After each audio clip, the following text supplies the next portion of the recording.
The Emperor!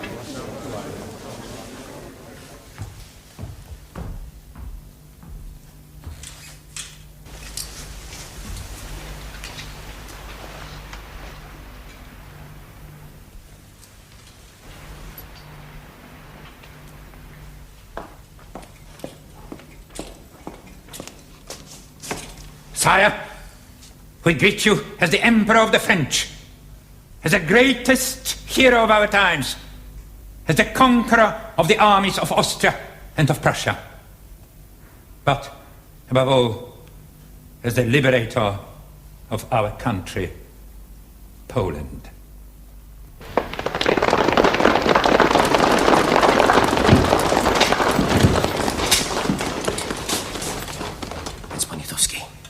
Sire. No music. I had been told there was to be music. Your Majesty wants music? Yes. Certainly, sire.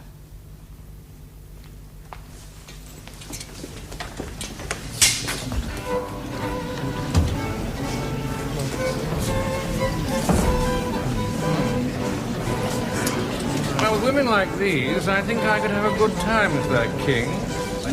You, King of Poland? The Emperor has the thought in his mind. Oh, yes. Who put it there? It's a fairly obvious thought. The services rendered. As the Emperor's brother-in-law. I'd make a great deal better king than any of his brothers. Indeed, we will. Sire, Count Merachowski wishes to thank you for your appointing him head of the provisional government.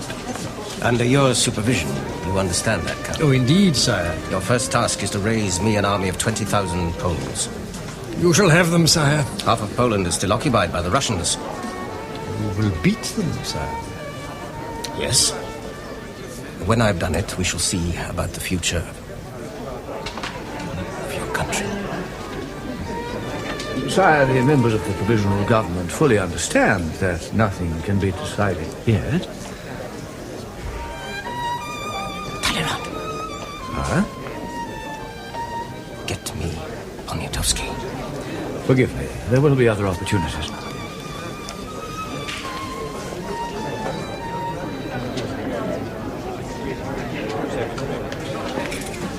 Your Majesty? Who is that woman in white? One of your greatest admirers, sire, and one of our most ardent patriots, Countess Walewska. Who's the man she's with? Her husband, sire, also a great patriot. Poor woman. Do you wish to meet them, sire? Wish to meet her. Durov, you're supposed to know everybody. Whom would you like to meet? I rather like the look of that one in white. Not a chance there. She's married and devoutly religious.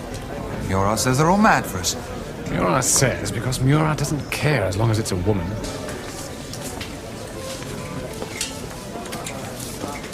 Your Majesty, may I have the honor of presenting to you Countess Walewska.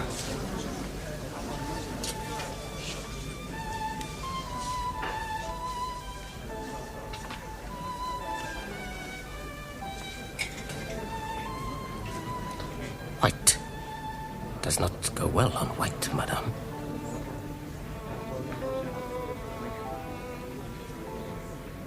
This is hardly the reception I expected. I speak to you, you refuse to answer. Why?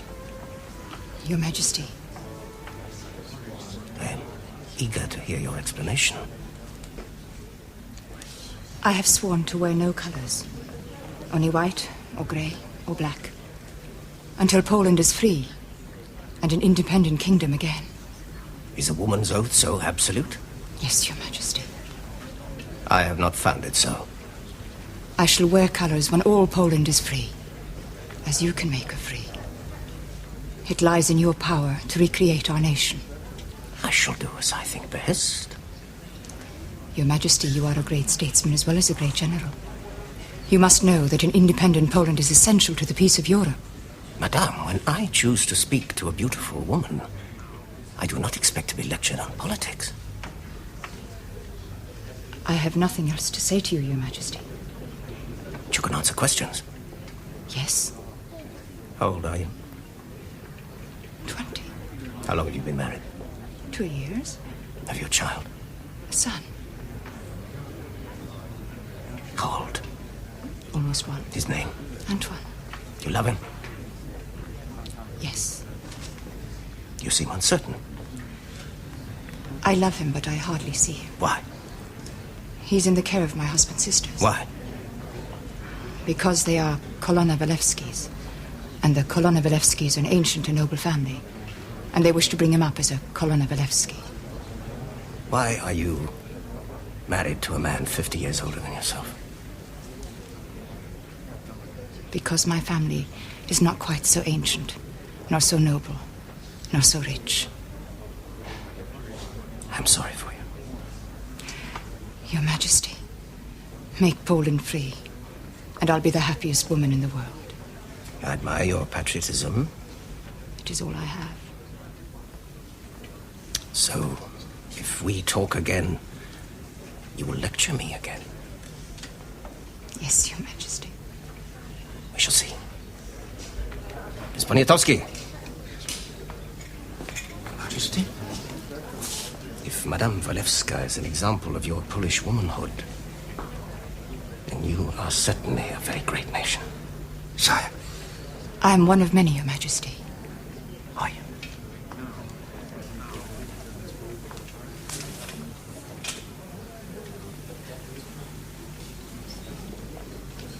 We shall meet again, madame.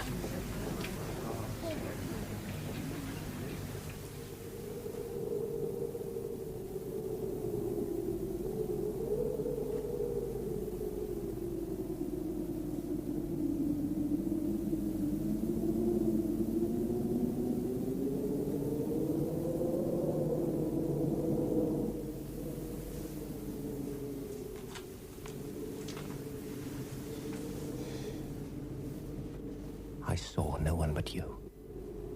I admired no one but you.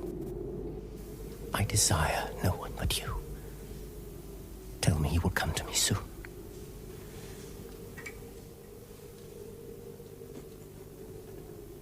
Forgive me, madame. Yes, Maria. Marshal Duroc is here. He asks if he may see you. Duroc? Yes, madame. The Emperor's Grand Marshal. My apologies to Marshal Duroc. I am not dressed to receive visitors. But if he asks to wait. Tell him I am not dressed to receive visitors. Yes,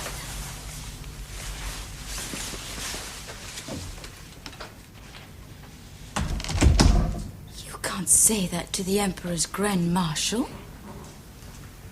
I do not receive visitors until I am dressed. You receive me. You're not a visitor, Junior. You're my best friend. But aren't you dying to know what the Emperor's I don't break my rules for a Grand Marshal. But he comes from the Emperor. I do not know that he does. Madame, Yes, Marisia. Marshal Duroc asked me to give this to you. He asked me to ask you to read it.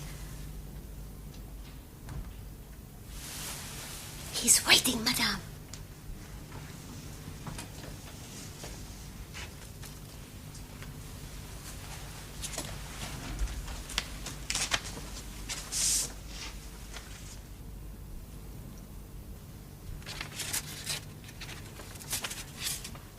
My thanks to the Grand Marshal for bringing the letter. Yes, madame. Tell him there is no answer. She said what? Simply that there was no answer.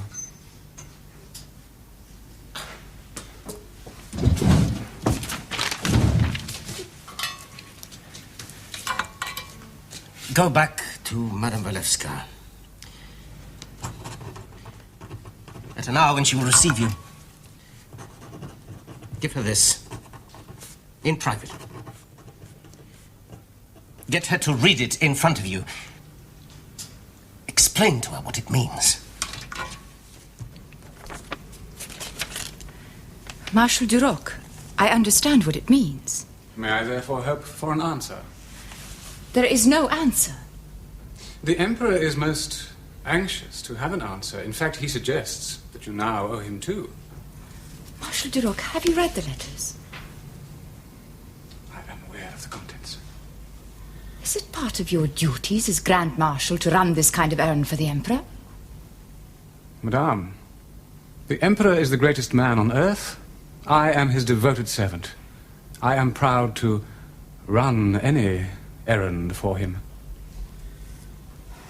Yes, I can understand that. I am wrong not to answer. I think so, Madame.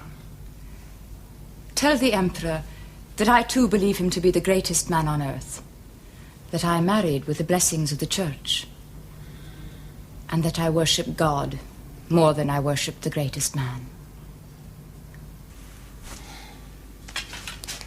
Are you suggesting I'd do better to write to the husband? No, no, one should never write to the husband.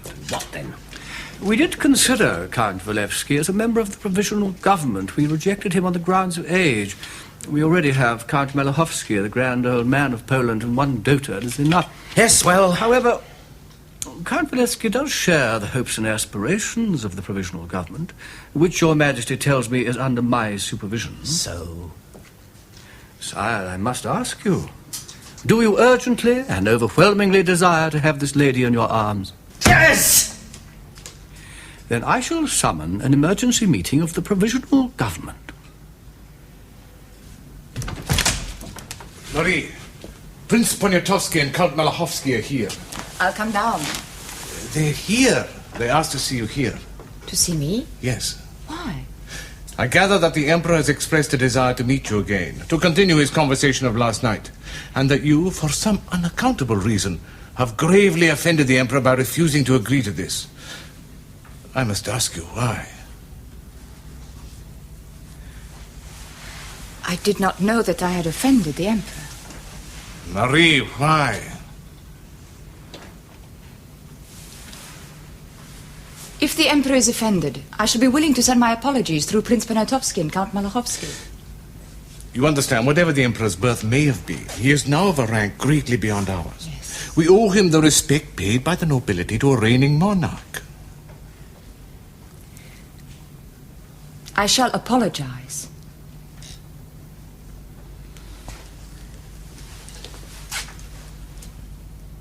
Very well, I prefer not to hear your apology.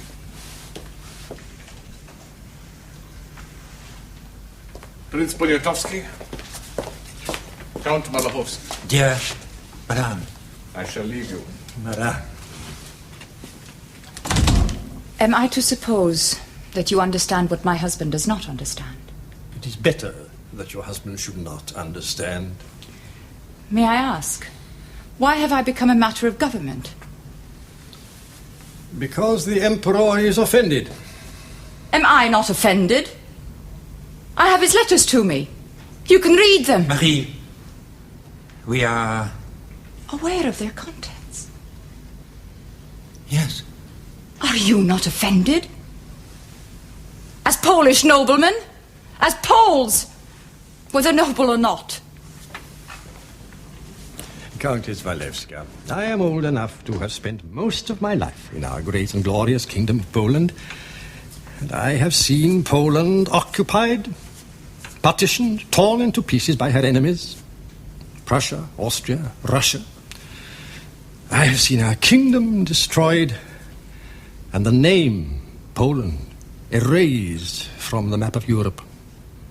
Hundreds of my friends, thousands of my compatriots have died in a vain attempt to write that name on the map once again. Oh, they died gladly, willingly, for the sake of their country, as you would have died had you been a man. They made their sacrifice. Are you too selfish to make yours?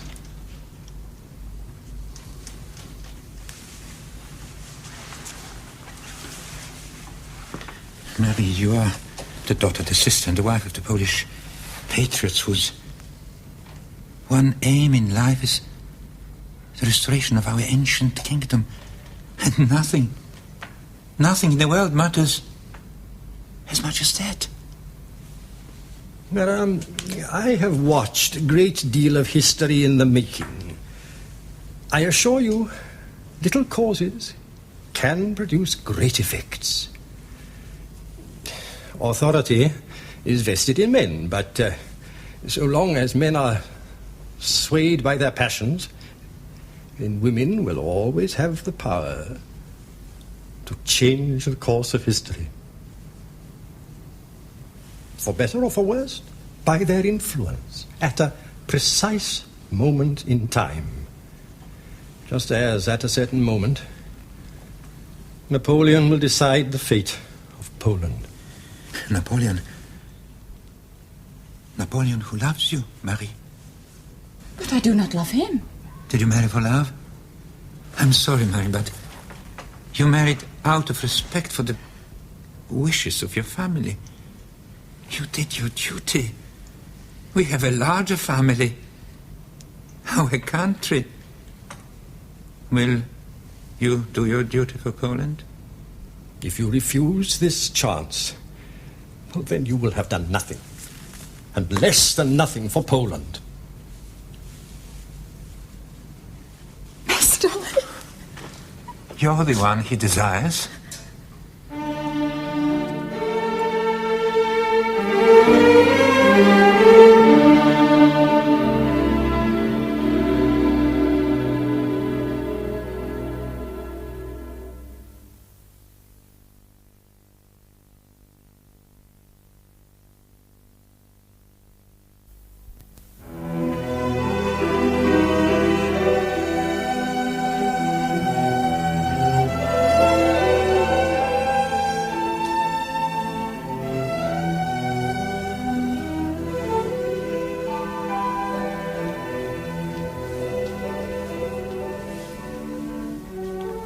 Madame Walewska, sire.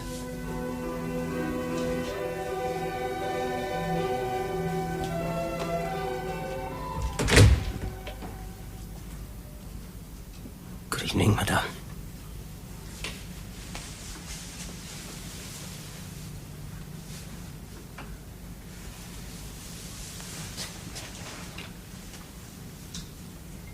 Do please sit down.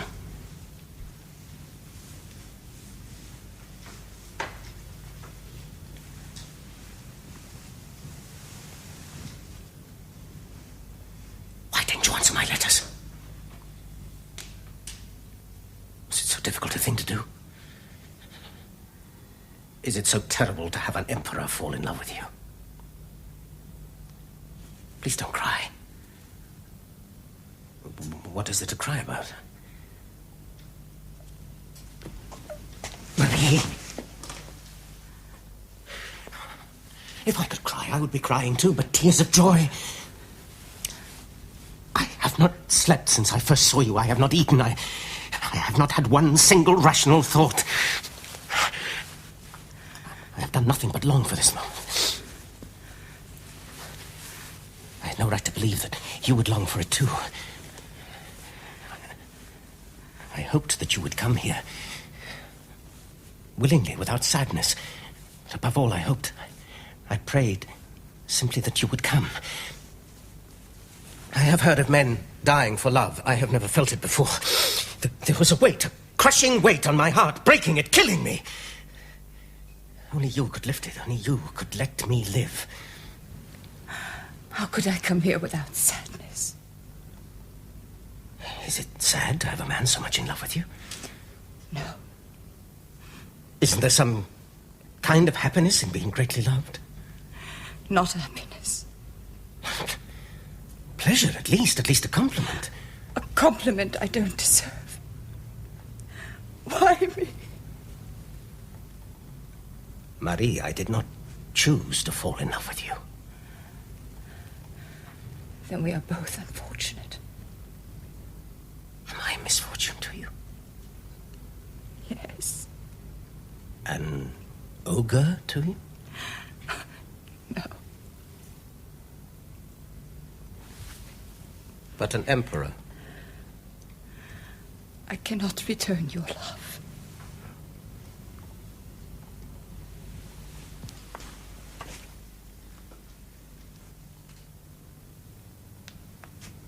Take off your cloak.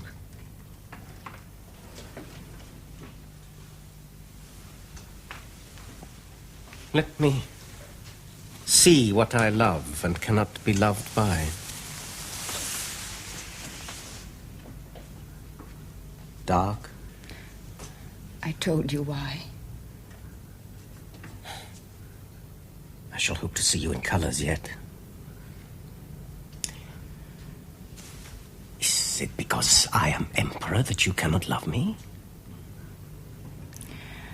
Because you are not my husband, and I am not your wife. Do you know what love is? Love for a man? I know what loyalty is. Well, what do you feel when he holds you in his arms? Do you feel love? I'm married to him. To a slave?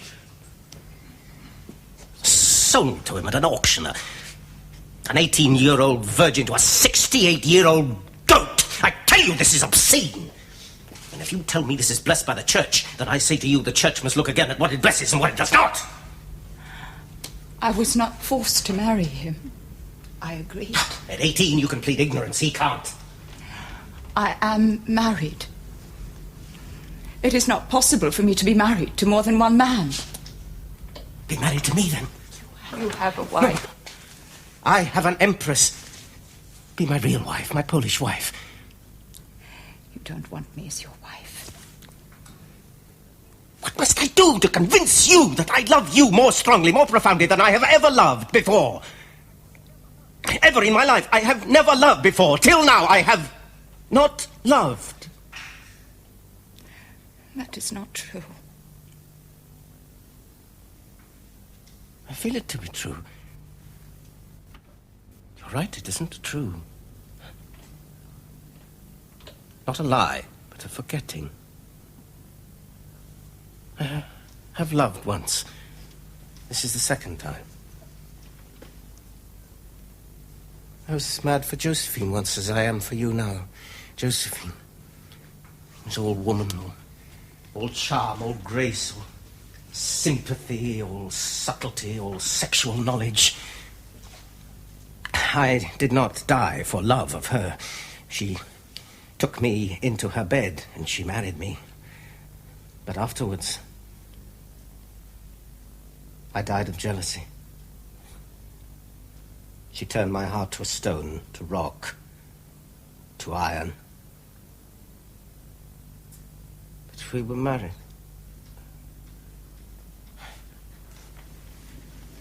I have felt nothing in my heart from then till now. Now my heart has come alive again, because you too are all woman, a different kind of woman. All goodness, all nobleness, all purity. What would become of my purity in your bed? What would become of your goodness if you condemn me to die? To die? I believe my life is in your power. I can make you suffer, perhaps, for a time. But I cannot make you die. You do not know what love is. You do not know what love can do. If you went to bed with a woman you loved, but who did not love you, and you knew that she did not love you, would it be a pleasure? Or only a triumph? You would come to love me. But love creates love. My love would make you love. I have been brought up as a Pole in an occupied Poland, where your kind of love does not exist. We have only one passion, one thing we live and die for. Our country. Everything else is survival. Yes, I was sold to the highest bidder. But my marriage is a double loyalty. Through my husband to Poland. You are our liberator. We hope our friend. I am told to go to bed with you for the sake of this hope. I am told this by the leaders of my nation, by men whose word is law to me. And I will do anything for Poland. I will go to bed with you, if you wish. But I will not deceive you. I admire you above all men, for what you are and what you have done. But I don't feel for you what you call love.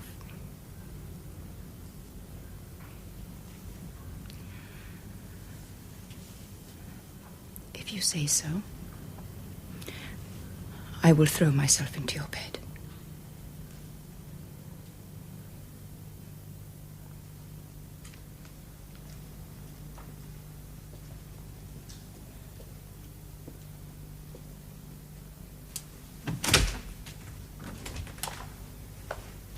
Constant? Yes, sir.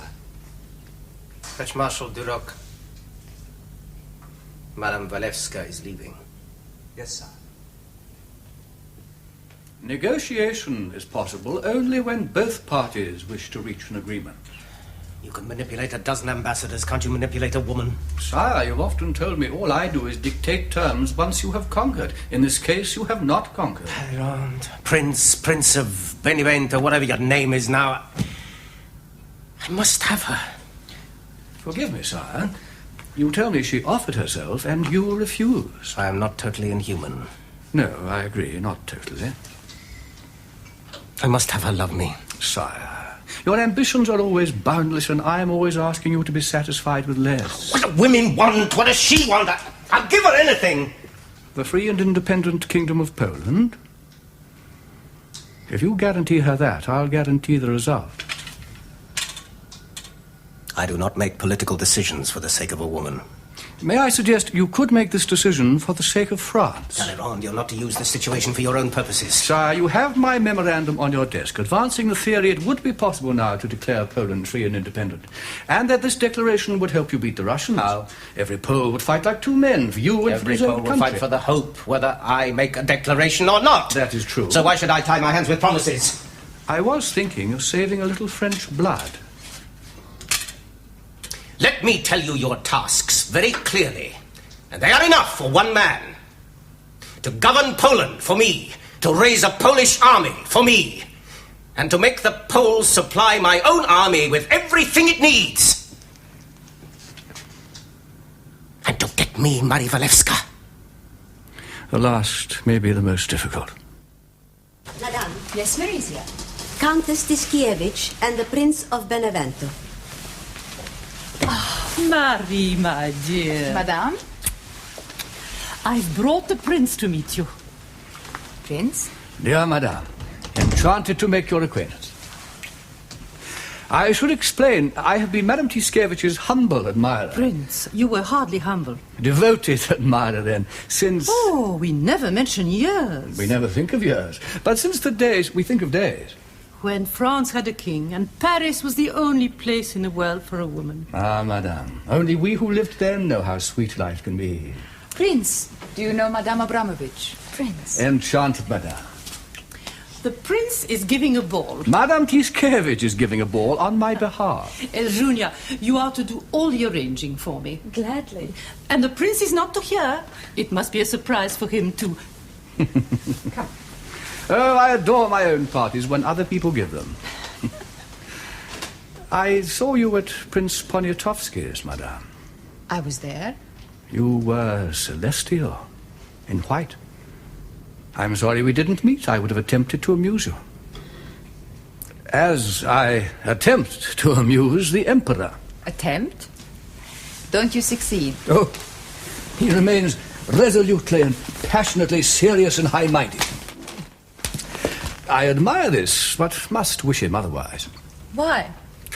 Madame, I am a diplomat. I spend my life saying things I don't mean in order to gain a point.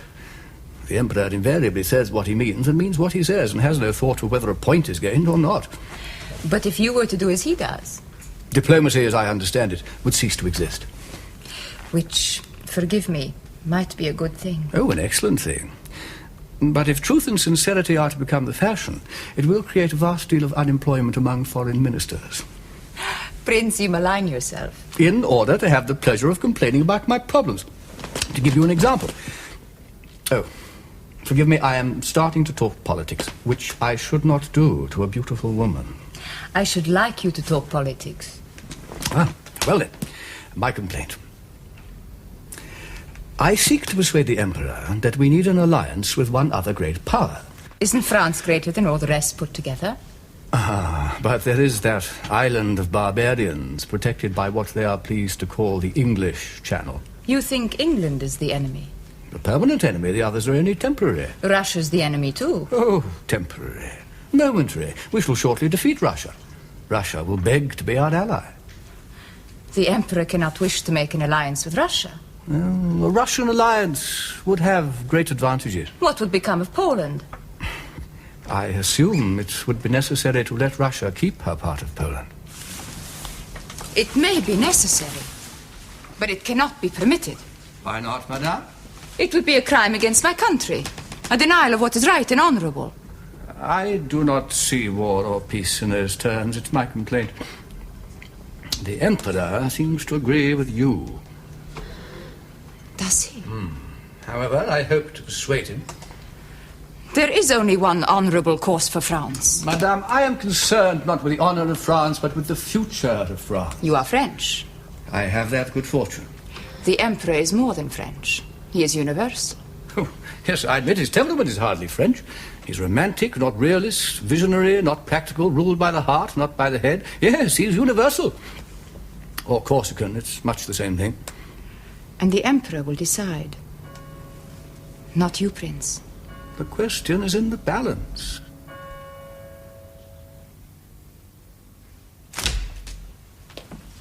Madame Walewska, sire. Good evening, madame.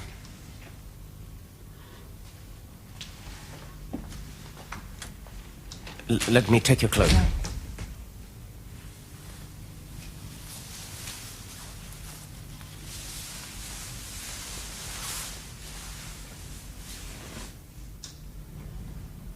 Thank you, Marie. I have forsworn all my vows and sworn new ones. I shall wear colors if they please you, whatever pleases you. But you must understand, I cannot be married to more than one man. If you want me, I am yours. If yours, then no one else's. I've told my husband this. I've told him that I'm offering myself to you, and that if you take me, I'm your woman, not his. And he must forget me, or think of me as dead. I shall not see him again, nor my child. I cannot divide myself. I am what I am. I'm Polish. It is not possible for me to stop being Polish. I shall be what you asked me to be here in this room.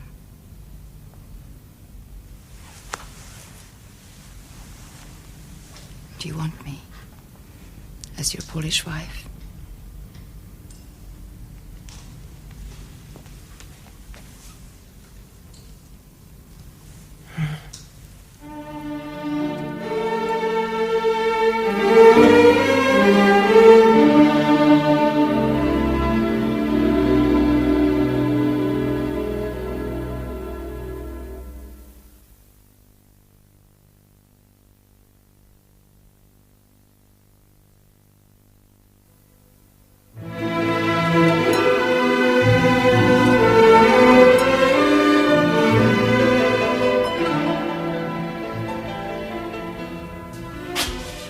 Letter to my brother, Which one, sire? King of Naples. Dear Joseph, you complain that my financial demands are creating problems for you in your new kingdom. Let me explain to you, my friend, that I am fighting the Russians, the Kalmucks, the Cossacks, and the barbarian hordes of the north who once invaded the Roman Empire, fighting with bayonets in thick mud and driving snow. It is a joke in bad taste to compare this wilderness with the beautiful country of Naples. The Neapolitans don't like being taxed. Send them here. Sir, may I speak with you? Not now. I've been waiting half an hour to speak with you, sir. I've been busy. Sir, I'm a Marshal of France. My Chief of Staff. I could obtain no satisfaction from your Chief of Staff, sire. Well, Marshal Lannes, speak. I've read your bulletin on the Battle of Eylau, sire. Good, so have I. It does an injustice to Marshal Augereau and myself. Lannes, when you are Commander-in-Chief, you can write your own bulletins and do justice to whom you please. Why do you write a bulletin that is a pack of lies? Not lies, propaganda! Why do you give all the credit to Murat, who came up at the last moment? One cavalry charge, that was all. Augereau and I have been fighting there all day! Cavalry charge gave us victory. Prince Murat is a brave man. Oh, what Frenchman is not brave? Some less than him. Me? No. There are 20,000 brave Frenchmen lying out there dead in the snow. My men and Augereau's. They're the ones that gave you victory, because each man killed more than his share. They're lying there with 25,000 Russians equally dead. And the only name that you name is Murat, that circus rider with his pantomime clothes. Why? Because he's a brother-in-law. Because he's one of the family. Are you going to make him a king too, like your brothers? What are you warming up for him, the throne of Poland? Sire, Marshal Lannes is not well. Shall I have him taken to his quarters? No. Are you making him king of Poland? Or do you want us to fight for you? I distribute glory as it suits me! All glory, all success come from me! Because you march through blood, you think yourself a great man. Well, I tell you, the blood of one Frenchman is worth more than the whole of Poland! Marshal Lannes, if you're not satisfied, you can go back to France.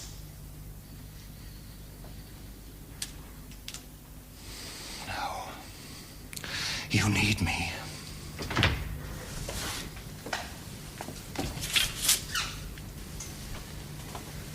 Dear Marie, you've come. You've come. You sent for me, and so I came.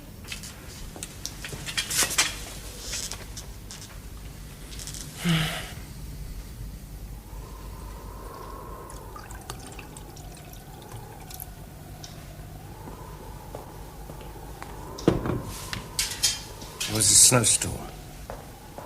Nobody could see what was happening.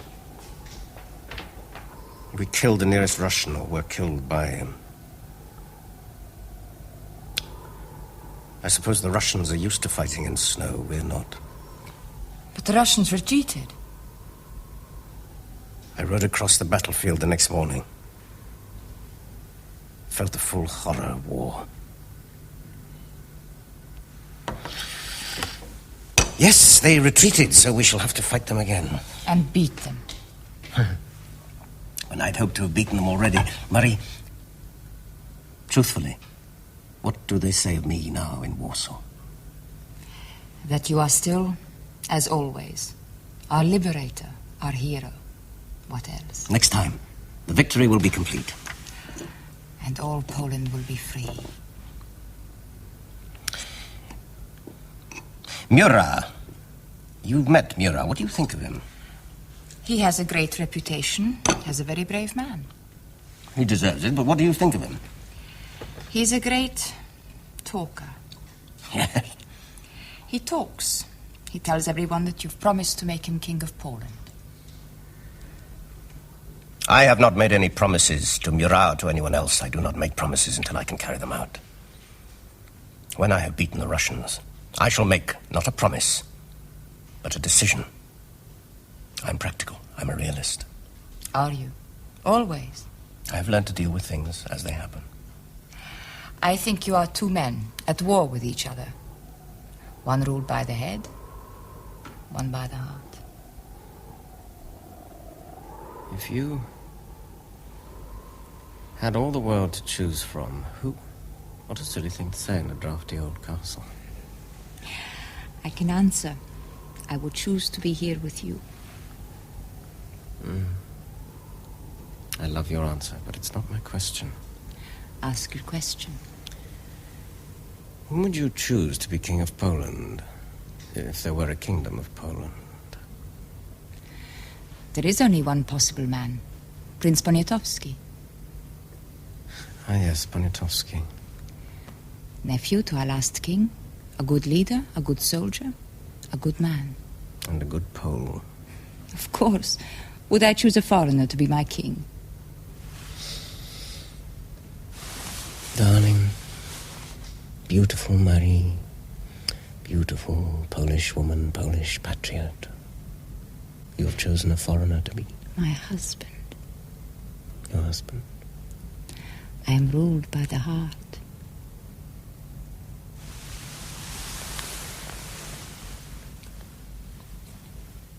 Sire, you wish to see me? Prince Murat, there is a rumor that I have promised to make you King of Poland. Ah, yes, sire. You should do your best to discourage the rumor. Ah, yes. Since it has no foundation. Ah. That's all.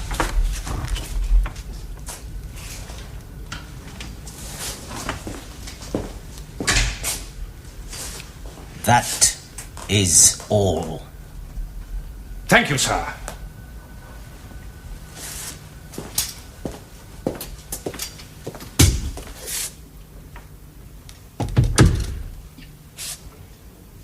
Who on earth started the rumor that I was to be the King of Poland? You did. What? Didn't you? Absolute rubbish! Yes, that's what we thought. King of a ghastly country with a climate like this? I wouldn't take it as a gift!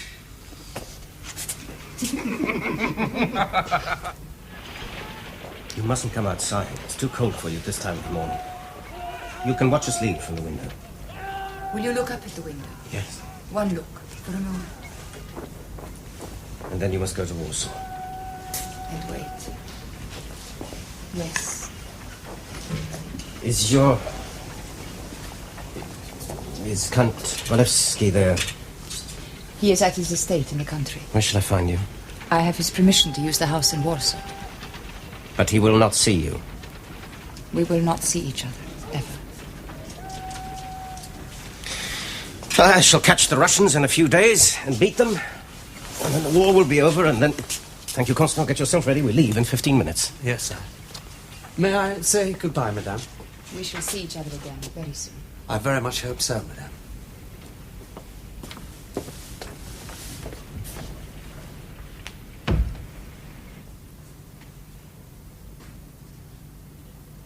Constant told me last night that you were an angel. Constant is a flatterer, like his master. He also told me that I myself have been a good deal more angelic since I've known you. You make me happy, and so I try to make you happy. You are everything I need in a woman. I am your woman, as long as you need me. You do know that it is impossible for me to marry you, legally marry you. I do know that it is impossible. You do also know that at first I didn't love you. I simply wanted you with a sexual desire that was like agony, like torture, like death. You do know that at first I did not love you. Yes. I do now. I do now.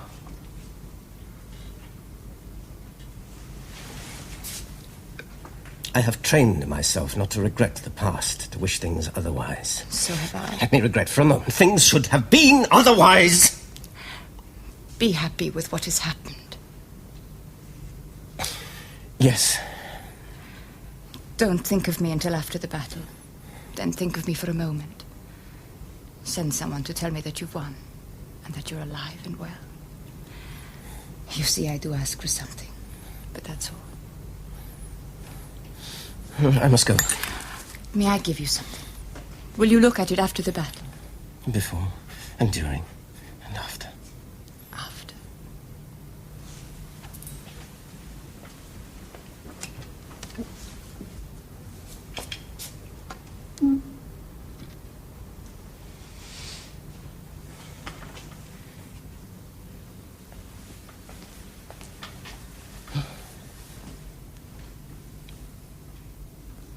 ring.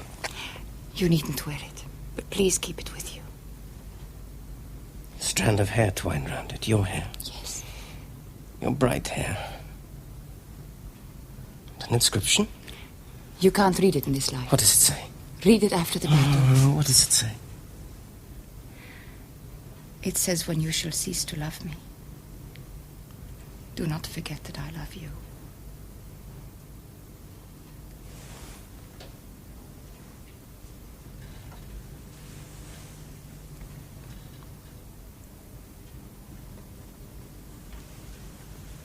My love.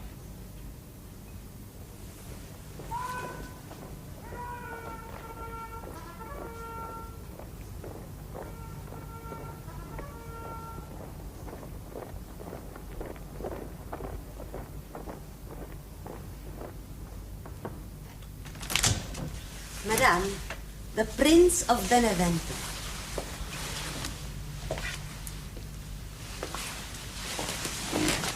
Prince, Dear Madame, did the Emperor send you?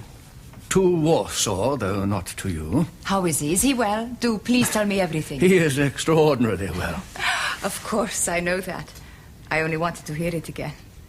I know he's won his great victory, and the Tsar is asked to meet him for peace. So you have your peace at last. Not my peace, Madame.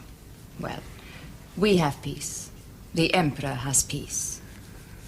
Yes, he has his. So tell me, what have you come to tell me? I have come to offer you my very humble apologies. You have nothing to apologize for, Prince. Madame, for the first time in my life, I am ashamed of my own skills of deception and persuasion. Diplomacy is an honorable profession. I no longer think so, Madame. My motives were not entirely dishonorable. I deceived you into believing that I favored a Russian alliance, which in fact I did not, and that you could influence the Emperor to reject this alliance, which in the event you could not. I did what I did partly in order to persuade you into the Emperor's bed. It is one of my functions to provide him with playthings. But more, in order to have your influence on my side supporting what I supported. The rejection of Russia and the creation of the Kingdom of Poland. I sacrificed you, Madame, for my purposes. The sacrifice was in vain. What has happened? The Emperor and the Tsar, those two great gods, have redrawn the map to indulge their Olympian fantasies. Russia is allowed to keep her part of Poland. There will be no kingdom, but a tiny duchy of Warsaw ruled not by a Pole, but by the ruler of Saxony. Saxony? So that Napoleon can take much of Saxony to help create yet another vassal principality for yet another of his foolish brothers. I now see, Madame, that he conceives of Europe as one vast estate, with himself as landlord and his family as bailiffs. I now see, Madame, that his ambition has no end. He must go on till he is landlord of the world. I do not think it my duty to serve this ambition. From now on, I am, in a word, against him, Madame. And I am distressed by the thought of the harm I have done to your life. The word apology is too weak, but I beg you to accept my apologies.